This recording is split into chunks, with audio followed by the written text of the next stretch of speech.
बिस्मिल्लाहिर्रहमानिर्रहीम। अस्सलाम वालेकुम नाज़रीन, मैं हूँ मापारा। आप देख रहे हैं कुकिंग एंड बजट की न्यू एपिसोड, जिसमें आज हम आपको पता है कमर्शियल रेसिपीज़ आपके साथ शेयर कर रहे हैं, बाज़ार का तोड़ कर रहे हैं। उसमें आज मैं आपको शवारमा बनाना सिखाऊंगी। शवारमे की तमाम चीज़ें लाइक पीता ब्रेड कैसे बनती है, तहीनी सॉस कैसे बनता है, चिकन टॉपिंग कैसे बनती है, वेजिटेबल्स पिकल्ड कैसे बनती हैं, एक एक चीज़ आपके साथ शेयर करूंगी। इसलिए शुरू करते हैं हम अपनी रेसिपी। ये मैंने नीम गर्म पानी में चीनी घोल ली है। ये मैं पीता ब्रेड की डो बनाने लगी हूँ। साथ में मैंने 1 टीस्पून चीनी के साथ 1 टीस्पून यीस्ट डाल दी है। इसको भी मैं अच्छे से मैश कर रही हूँ नीम गर्म पानी करके। इसको मैं फूलने रख दूँगी। आपको पता है पीता ब्रेड हो या कोई भी खमीरी आटा गूंदना हो तो उसके लिए डो राइस करते हैं। ये 10 मिनट के लिए मैंने रख दिया था, उसके बाद डो राइस हो गई है। अब ये मैंने 4 कप छोटे वाले कप मैदा लिया है। इसमें मैं 2 टेबलस्पून कुकिंग ऑयल डाल रही हूँ, और ये जो हमारी यीस्ट 1 चमची यीस्ट और 1 चमची चीनी थी नीम गर्म पानी में, वो इसमें डाल रही हूँ। इसको हिला रही हूँ। तो एक छोटी चमची हमने इसमें नमक डालना है, और उसके बाद इसका हल्के हल्के पानी से आटा गूंद लेना है। ये बहुत आसान तरीका है किसी भी खमीर को बनाने के लिए। ये हम इसको गूंद रहे हैं अच्छे तरीके से, और इसको हम 1 घंटे किसी वार्म जगह पे रख देंगे ताकि ये डो राइज हो जाए। इसमें कोई बेकिंग सोडा बेकिंग पाउडर नहीं डलेगा। बहुत आसान रेसिपी है किसी भी खमीरी आटा बनाने के लिए। इसको इस तरह गूंद के किसी भी वार्म स्पेस पे रख दें। 1 घंटे में माशाल्लाह दुगनी तिगनी आपकी हो जाएगी ये डो, और बहुत अच्छा खमीर फूल जाएगा। 1 घंटे तक ये हो जाए तो फिर मैं आपसे मिलती हूँ। जब तक हमारी डो फूल रही है, राइस होने हमने 1 घंटे के लिए रखी हुई थी, वो फूल रही है, तब तक हम अपने चिकन बनाएंगे। ये मैंने आधा किलो चिकन ले लिया, और चिकन को मैंने छोटे छोटे टुकड़ों में काट लिया। आप चाहें तो चिकन वाले से ही छोटे छोटे टुकड़े करवा लीजिएगा। ये मैंने चिकन के लिए नमक ले लिया है 1 टीस्पून, 1.5 टीस्पून ये सुर्ख कुटी हुई मिर्च ले ली है, 1 टीस्पून पिसी काली मिर्च ले ली है, 1 टीस्पून जिंजर गार्लिक पाउडर ले लिया है।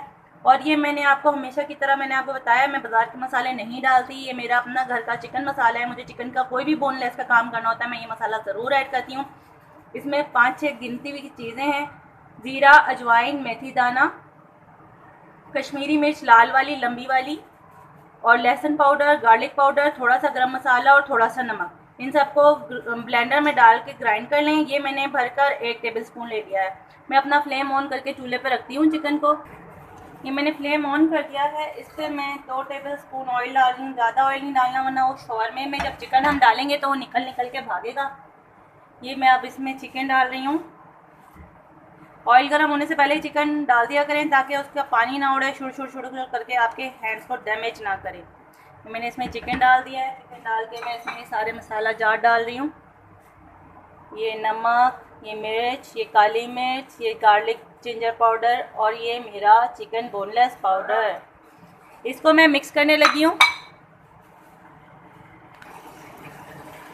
ये मैं इसको सारे मसालों को चिकन के साथ मिक्स कर रही हूँ अच्छे से। इसमें जिंजर गार्लिक पेस्ट भी आप डाल सकते हैं। अगर आपको अदरक लहसुन का पाउडर का इशू हो रहा है, घर में नहीं है, तो सादा सादा ताज़ा ताज़ा अदरक लहसुन लें। 4-5 कलियाँ लहसुन की लें, 1 इंच का टुकड़ा अदरक का लें, उसे कूट लें या ब्लेंड कर लें, और वो इसमें डाल दें। ये मैंने इधर चिकन पकने रख दी है। कुछ भी नहीं डालना चिकन में। अगर आप इसमें थोड़ी सी खटाई और चाहते हैं तो इसमें आप दही डाल लें। मैं दही इसलिए नहीं डाल रही कि अपने चिकन पानी में जल्दी से अच्छी सी और कुरकुरी सी बन जाती है। ज़रा इसमें पानी वाली चीज़ें कम ऐड करेंगे तो ये कुरकुरी सी बनती है, और कुरकुरी ही अच्छी लगती है शवारमे में। सौगी सौगी बिल्कुल अच्छी नहीं लगती। ये जब तक हम इसको ये चिकन मिक्स हो रही है तब तक हम वेजिटेबल काट लेते हैं अपनी। अच्छा, मैंने इसमें थोड़ा सा दही डाल लिया है। अगर आप लोग को दही डालना हो तो दही डालिएगा। मैंने इसमें 2 टेबलस्पून दही डाल लिया है। अब मैं इसके पानी में इसको गलने रख रही हूँ। जिन्होंने कुरकुरी रखनी हो तो वो दही ना डालें, और जिन्होंने थोड़ा सा सॉसी रखनी हो वो दही डाल लें। आज मैंने फिर अपनी भाभी की फरमाइश पे इसमें दही डाल लिया है, तो मैं इसको अब हल्की आंच पे रख रही हूँ ताकि ये गल जाए। तब तक हम वेजिटेबल कट करते हैं। एक तरफ हमारा चिकन कुक हो रहा है, एक तरफ ये मैंने वेजिटेबल्स ले लिए हैं। 1/4 मैं कैबेज लूँगी, 1 मैंने तगड़ा सा खीरा ले लिया है, 1 कैप्सिकम ले लिया है, 1 टमाटर ले लिया है, 1 मैंने कलर के लिए चुकंदर ले लिया है। इनको मैं आपको स्लाइसर पे कट करके दिखाऊंगी कि आप हाथ से कितना अच्छा और बारीक कट कर सकते हैं। खीरे का आपने छिलका नहीं उतारना है, लेकिन ये डंठल तोड़ा जा सकता है। मैं इस तरफ से कर लेती हूँ इसे मैं लंबा लंबा स्लाइसर से कट कर रही हूँ, क्योंकि स्ट्रिप्स अच्छी लगती हैं शॉर्मे में। ये देखिए, ये आपने खीरे को ले लिया, अब आपने स्लाइसर कर लिया है। इसको स्लाइसर करने के बाद चाहें तो इसको ऐसे छुरी रख के काट लें या कैंची से काट लें, ये आपके ऊपर डिपेंड करता है। ये वाले शेल वाले पोर्शन में हटा दूंगी।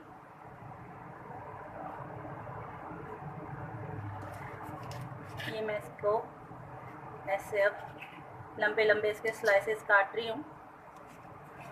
ये देखें कितने प्यारे प्यारे बिल्कुल मशीन जैसे स्लाइसेस कट रहे हैं। पहले आपने उसे स्लाइसर से लंबे लंबे उतार लिया है, उसके बाद अब आप थोड़ा सा हाथ की महारत से इन्हें लंबा लंबा काट लें। इसी तरह मैं बाकी खीरा भी काट लूँ, और इसी तरह मैं आपको टमाटर भी करके दिखा देती हूँ। 1 मिनट भाई, ये देख लीजिए लंबे लंबे खीरे कट गए हैं। इसी तरह मैं टमाटर के लिए स्लाइसर को मैं थोड़ा सा चौड़ा कर लूँगी और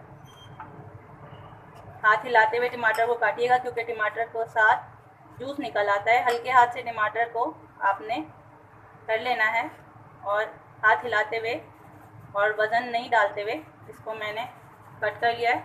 इसको भी मैं ऐसे ही कर लूँगी। टमाटर को बिल्कुल बारीक हाथों से करना होता है ताकि इसका जूस ना निकल जाए। इसको मैंने पहले स्लाइसर से काट लिया है और अब मैं इसको ऐसे काट रही हूँ। देखिए कितना अच्छा लग रहा है, ये बिल्कुल पतला पतला जूलियन कटिंग हो रही है इसकी। विदाउट मशीन कितना अच्छा जूलियन कट हो रहा है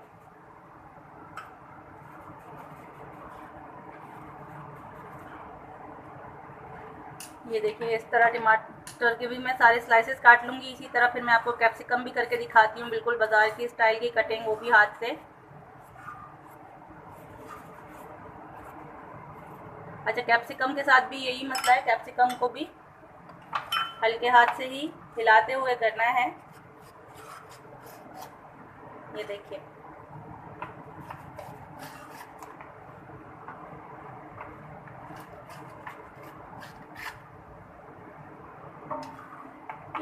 अब मैं इसको कैप्सिकम को भी कैंची से ही टमाटरों की तरह हल्के हाथ से काट लूँगी। ये देखिए बारीक बारीक कट रही हैं बिल्कुल। मैं सारी वेजिटेबल्स काट लूँ, फिर इनका सैलेड की ड्रेसिंग कैसे करनी है वो मैं आपको बताती हूँ। साथ में ये हमारे एक तरफ जो है ये चिकन हमारा बन रहा है, और ये मैं तहीनी सॉस के लिए तिल को रोस्ट कर रही हूँ। मैं तिल रोस्ट कर लूँ और वेजिटेबल्स काट लूँ, फिर उनकी ड्रेसिंग आपको दिखाती हूँ और तहीनी सॉस बताती हूँ, फिर मैं आपसे मिलती हूँ। ये मेरी तमाम वेजिटेबल्स कट हो गई हैं। इसमें मैं 10 टेबलस्पून सिरका डाल रही हूँ। 10 टेबलस्पून सिरका डालना है इतने में कि ये तमाम वेजिटेबल्स जो हैं वो डिप हो जाएं। और मैं इसमें 1 टीस्पून भर के नमक डाल रही हूँ, और इसी तरह 1 टीस्पून भर कर मैं इसमें काली मिर्च डाल रही हूँ। सिरका अगर आपका 10 टेबलस्पून में डिप ना हो तो थोड़ा सा आप और ऐड कर लें अपनी क्वांटिटी के हिसाब से। और अब मैं इन सबको इसमें अच्छे तरह मिक्स कर दूँगी। मिक्स करके मैं इसे 1 घंटे के लिए रख दूँगी। कम से कम आधा घंटा लाजमी इसमें रखें, इसका टेस्ट बहुत अच्छा जनरेट होता है। इसमें मैंने नमक और सिरका और काली मिर्चें डाली हैं, इससे सैलेड का बहुत अच्छा टेस्ट जनरेट होता है। और चुकंदर का चूँकि बहुत ज़्यादा रंग निकलता है, इसलिए चुकंदर को मैंने अलहदा से डिप किया है नमक और सिरके और काली मिर्च में। ये हमारी सैलेड को मैं रख रही हूँ रेस्ट पे, जब तक हम तहीनी सॉस बनाते हैं।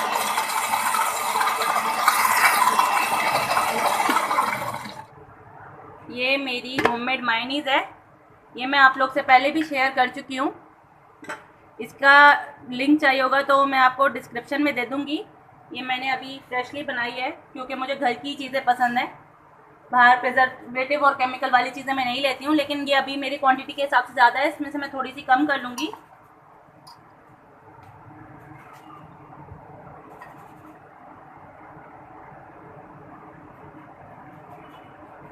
ये देखिए कितनी क्रीमी और कितनी अच्छी 5 मिनट में घर में बन जाती है सिर्फ ब्लेंडर में।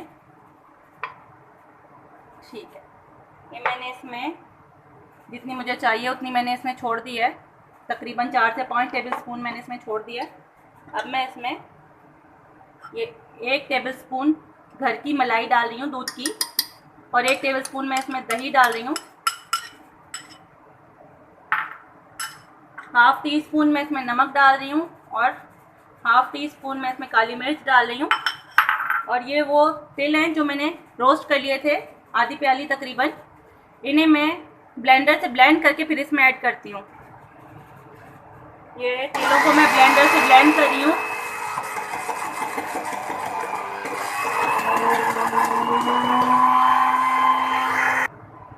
ब्लेंडर से मैंने ब्लेंड कर लिए थे। देखिए 4 टेबलस्पून हमारे पास मायोनीज है, तो 4 टेबलस्पून ही हम इसमें भुने हुए रोस्टेड ब्लेंडेड तिल ले रहे हैं। और इसका आखिरी इंग्रेडिएंट रह गया है, वो है ऑलिव ऑयल। जितना भी आपने उसमें लेना है, उसमें आपने हाफ तिल की हाफ क्वांटिटी ऑलिव ऑयल लेना है। 2 टेबलस्पून में इसमें ऑलिव ऑयल ले रही हूँ। अब मैं अपने शेकर को चला दूंगी और हमारा मज़ेदार सा तहीनी शौरमा सॉस रेडी हो जाएगा। हमारा तहीनी सॉस रेडी हो गया था, मैंने निकाल के एक साइड पे रख लिया है। वेजिटेबल को भी स्टेन कर लिया, साथ में आटा हमारा राइस हो गया था, तो उसको मैंने स्लैब पे थोड़ा सा आटा डस्ट करके इसको मुक्की लगा रही हूँ, थोड़ा सा और गूंदूंगी ताकि ये हार्डन हो जाए। इस 4 कप छोटे वाले में मैदे में कम से कम 10 बॉल्स बनी थी। माशाल्लाह हमारी 10 पीटा ब्रेड्स बनी हैं। इसमें इसे कुछ भी नहीं करना, नॉर्मल रोटियों की तरह बॉल्स बना ले रही हैं। नॉर्मल रोटियों की तरह इसे तवे पे सेकना है, कोई ऑयल वॉयल नहीं डालना तवे पे। बस ये करना है कि रोटी जो इसकी है ना, वो नॉर्मल रोटी से थोड़ी मोटी रखनी है, क्योंकि वो फ्लफ़ करती है ख़मीर की वजह से। थोड़ा सा फूला फूला अच्छा लगता है, मोटा मोटा अच्छा लगता है, और पीता ब्रेड का टेक्सचर ही वही है। इसको कुछ भी नहीं करना है, एक साइड से सीख जाए तो पलट लेनी है, जब दूसरी साइड पलट लेनी है तो दबा दबा के सेकना है। जब ये दबा दबा के सेकेंगे ना, तो ये फ्लफ़ करेगी, फूलेगी। फूलने का मतलब है ये माशाल्लाह पूरी पक गई है और पूरी तरह सीख गई है। ये देखिए, इसी तरह मैं एक और रोटी आपको सेक के दिखाती हूँ। ये देखिए, एक साइड से हो जाती है तो पलट दें नॉर्मल, और दूसरी साइड से फिर इसे दबा दबा के सेकें। देखिए माशाल्लाह ये फूलना शुरू हो गई है। ये देखिए कितना प्यारा फूल रही है। ये जब पूरी फूल जाएगी इसका मतलब है सिक गई है। ये देखिए माशाल्लाह ये कितना प्यारा फूल रही है, ये पूरी तरह सिक गई है। इसी तरह मैं 10 रोटियाँ बना ली हैं। अब मैं इसको असेंबल करने का तरीका दिखा रही हूँ। चिली गार्लिक सॉस डालूँगी मैं 1 टेबलस्पून इस पर, और फिर ये मैंने हरी मिर्च और पुदीने का रायता बना लिया है, ये डालेंगे इसमें। और ये हमने 2 टेबलस्पून चिकन डाली है, क्योंकि पीता ब्रेड छोटी होती है। अपनी मर्ज़ी के हिसाब से आप असेंबल कर सकते हैं, चिकन का फ्लेवर कर सकते हैं। 1 टेबलस्पून ये मैंने पिकल्ड वेजिटेबल डाली है, कलर के लिए चुकंदर पिकल्ड डाला है, ये हरी मिर्च और पुदीने का रायता और तहीनी सॉस डाल दिया है। इसका रैपिंग का तरीका देख लीजिए। सेंटर में रोटी लानी है, उसके बाद इसके साथ कवर करना है, और फिर जब कवर करने लगना है तो फिर ऐसे ये कवर करना है। फिर से मैं एक तरीका और करके दिखा दूँ एक बार आपको। ये सेंटर में रोटी लानी है, इसके साथ ही जब कवर रखेंगे ना, कवर को लपेटते लपेटते जब आपकी कवर एक रोटी के अंदर जाने लगेगा तो हटा देना है, और हटा के उसे आगे बढ़ा के फिर और कवर करते जाना है। रोटी के अंदर कवर नहीं भेजना। ये देखिए, ये बढ़ा दिया मैंने आगे। अब मैं इसे लपेट रही हूँ, और इस तरह रोटी के अंदर कवर नहीं भेजना। तैयार है। नई रेसिपियों के साथ फिर मिलेंगे। अपनी दुआओं में मुझे याद रखिएगा। चैनल को सब्सक्राइब करिए, वीडियो को लाइक और शेयर करते रहिए। अल्लाह हाफिज़।